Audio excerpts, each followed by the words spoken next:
Running 1 quart low on oil can increase oil velocity or thickness by 1,000 times just in 55 hours. That's not good right there. That's where I'm going to get into talking about how to change the oil, how to do oil changes, and how to prevent the oil from going low, and talking about the dark myth, the dark oil myth. This is some oil I brought in from a regular oil change. You can see it's a little dark right now. That's a lot of people think just because it has dark oil, it's a bad thing. It can actually be a good thing to have dark oil. It's showing that the oil is cleaning out the engine, cleaning out internal components of the engine. You don't want engine oil to come out completely clean after 3,000 miles. You can have, there's myths that everybody wants to go 3,000 miles when changing their oil. Newer cars, that's not necessarily true nowadays. You can go up to 7,500 miles, you can go up to 5,000 miles, it just depends. A lot of older cars, you have to go 3,000 miles.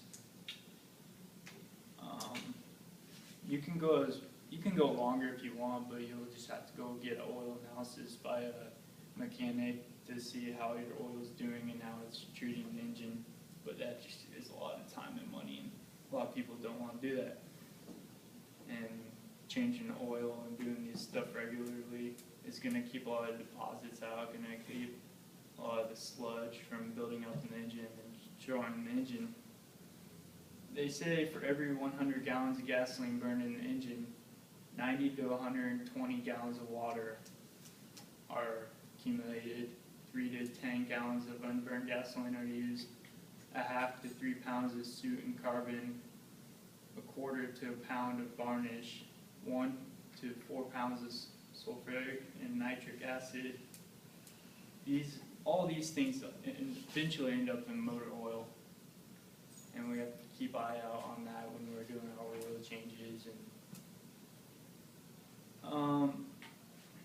before we get into how to do the actual oil change, you're going to want to make sure you have the proper tools and equipment for this oil change. You're going to make sure you want to have the right oil for your car, the right filter. There's a lot of different oils out there. There's 10W30. You're going to want, that's a lot thinner, so you're going to want to use that when it's hotter out during the summertime.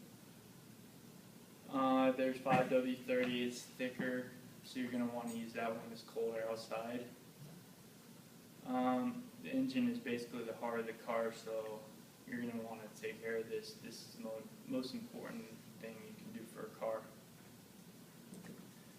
In getting started, as I said before, you're going to want to have the proper tools, jacks, jack stands.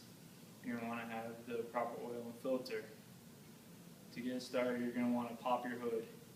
You're going to want to remove the dipstick and clean it out completely and set it off to the side. You don't want to get this filled with old oil and new oil and get confused. You're going to want to place your jack underneath the car and find the frame on the car. You don't want to lift on anything else but the frame. And start lifting the car.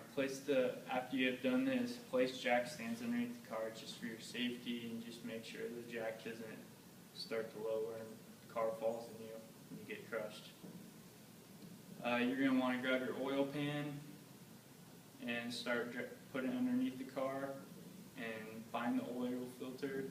They're in so many different places on cars. You're just going to have to look and figure out where this is at, and sometimes you're going to need a specialty tool to remove this, but after you remove that, you're going to want to make sure the oil pan is under there to catch any excessive oil dripping from the filter. After removing this, take your new filter and you're going to have the ring around it. Dip your finger in your old oil and just rub it around the seal. After replacing your oil filter, you're going to want to go ahead and find your oil drain plug and remove this. After removing this, your oil is going to drain for a couple minutes. While it's draining, just go ahead and check on your oil drain plug, make sure the gasket on it is sealed correctly, it's not torn to pieces, anything like that. Go ahead and replace it back if it's good to go. After doing this, you're gonna, I usually keep the car lifted up and just keep it lifted as it is. I go ahead and add the oil. Some cars, like 4 cylinders, a lot of them take 4.3 quarts. Some of the other cars take 5 quarts. It just depends. So you're gonna want to look in your maintenance manual, make sure you know how much oil your car is gonna need to take, and go ahead and fill it up with oil on how much your car needs. After doing this, you're gonna want to place back in your dipstick that you cleaned off previously, and you're going to want to remove your oil pan from underneath the car, and just go ahead and just give a quick overview. Just make sure there's no oil dripping. There might be some old oil you spilled somewhere, anything like that. That's fine. But you're going to want to go ahead and lower the car, run it for a couple minutes, and go take it for a test drive. And just listen for anything abnormal, any clicks, anything like that, honking. And then once you get it back, you're going to want to just do a quick overview of the car, just to make sure there's no leaking, anything like that.